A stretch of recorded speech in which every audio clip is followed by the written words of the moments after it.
Bonjour mes amis, mon nom c'est Solange Thibodeau, alias Solange Bonheur, et je suis l'auteur du livre de la COVID-19 à la dictature mondiale. Hier, je vous expliquais qu'il y a un programme de dépopulation par les mondialistes et que dans le fond, ce projet-là va échouer si les populations disent non, votre injection COVID, on n'en veut pas. Puis d'autres injections, là, il faut y aller prudemment. Vous avez bien compris tout ça. Donc, je continue à la page 81, les deux derniers paragraphes. Imaginons qu'une personne nous propose de goûter à un aliment inconnu. Pouvons-nous lui dire logiquement que nous n'aimons pas cet aliment? Non, parce que nous n'avons aucune expérience concrète de cette nourriture jamais dégustée. Les médias et les gouvernements prétendent que nous devons absolument recevoir l'injection COVID. Ne pas investiguer sur la véracité de cette affirmation s'apparente à l'immaturité d'un enfant qui croit inconditionnellement ses parents. Des parents qui lui disent que de refuser le vaccin COVID, ça ne goûte pas bon. Pour faire un choix rationnel, prenons pleinement conscience de chacune des deux options auprès des professionnels compétents en la matière en vérifiant d'abord leur conflit d'intérêts. C'est très important parce que ça peut tout changer.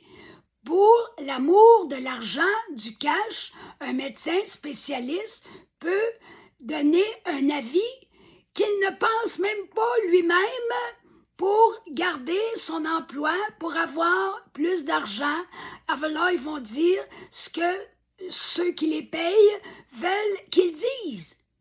Alors, on a peu de chances d'avoir la vérité avec des personnes qui sont chèrement payées par les compagnies pharmaceutiques. N'est-ce pas vital de savoir où l'on s'en va? Une importante décision à prendre se présente pour chacun de nous, celle de recevoir ou non cette injection dans notre corps.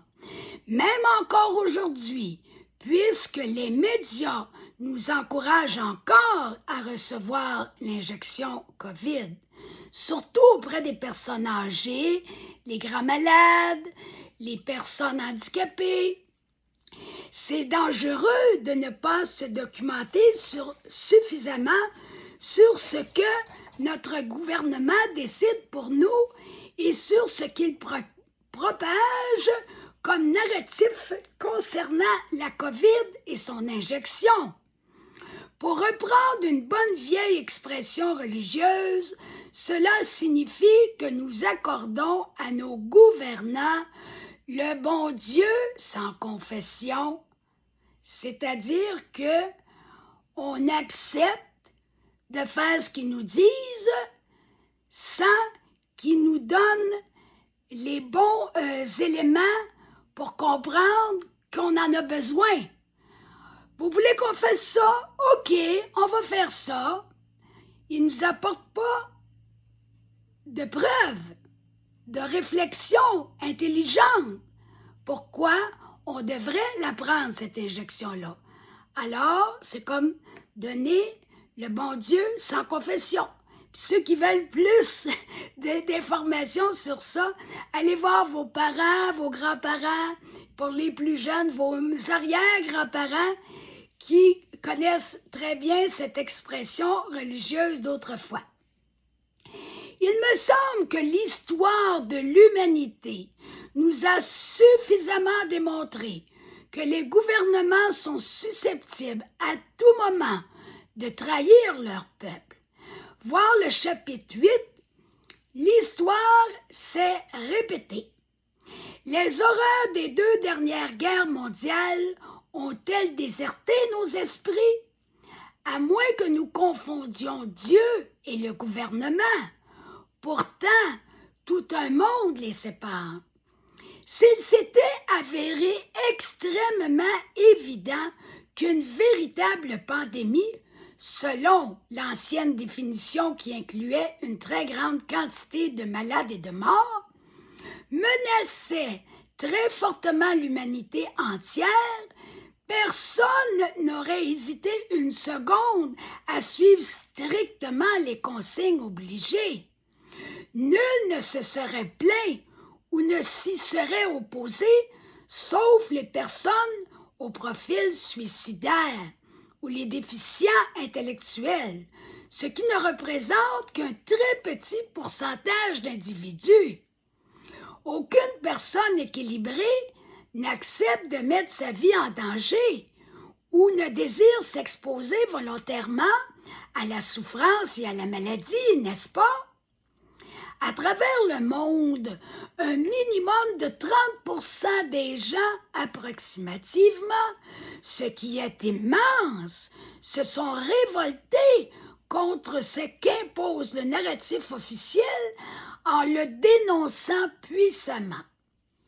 Alors ici, j'ai un sous-titre « Complot et complotiste ». Il y a tout lieu de se questionner un tant soit peu. Le point de vue des nommés complotistes devrait en interroger plusieurs sur ce phénomène. Comme par hasard, ils n'y voient pas tous des complots dans cette affaire. Quel paradoxe! Des complotistes qui ne voient pas que des complots. C'est quand même bon, hein? C'est quand même pas pire. Je sais qu'on pourrait, en toute logique, me faire goûter à ma propre médecine, me rétorquer que 60% minimum de l'humanité se pliait docilement aux exigences gouvernementales, que ces gens avaient toutes les raisons du monde pour faire réfléchir tous les opposants. En théorie, j'acquiesce, mais dans les circonstances, cette manifestation sociale s'explique très bien sur le plan psychologique. Des psychologues et des spécialistes du comportement humain élaborent longuement sur ce thème dans l'ensemble de mon livre. Tout spécialement au chapitre 5, de la page 126 à 149, ainsi qu'au chapitre 6, de la page 161 à 170. Une théorie du complot est un type de discours qui décrit un événement comme résultant, pour l'essentiel, de l'action planifiée et dissimulée d'un petit groupe. En lien à la crise COVID, cette définition ne correspond qu'à 50% de la réalité. En ce sens que, oui, le projet qui s'érigeait en lien à la COVID était planifié. Mais dans une large mesure, non, ce plan ne cachait pas son vrai visage. Au contraire, il l'exposait au grand jour. Si l'on sépare les termes planifié et dissimulé, par le fait même, la notion de complot s'élimine instantanément. L'un ne va pas sans l'autre dans la définition officielle. Prenons l'image du mariage. Si un homme déclare qu'il est marié, immanquablement cela suppose qu'une femme est mariée à lui également. Sinon, il ne peut prétendre au mariage. Le mariage inclut deux personnes. Soyons logiques. Si tout du projet du Forum économique mondial se serait trouvé dissimulé, Comment aurions-nous réussi à entretenir des certitudes face à une réalité totalement invisible et inconnue de tous? C'est pas possible. Alors, pour aujourd'hui, je vous laisse sur ces mots. Je vais vous souhaiter une belle fin de journée. N'oubliez pas de partager à fond de train, de liker, de vous abonner, d'en parler, parce que beaucoup de gens encore, malgré tout, qui ne sont pas encore sensibilisés à ce qui s'est passé et ce qui se passe encore et ce qui risque de se passer dans l'avenir. Il faut que le message passe. Alors sur ce, je vous invite à revenir demain matin pour un autre épisode du livre de la COVID-19 à la dictature mondiale. À bientôt.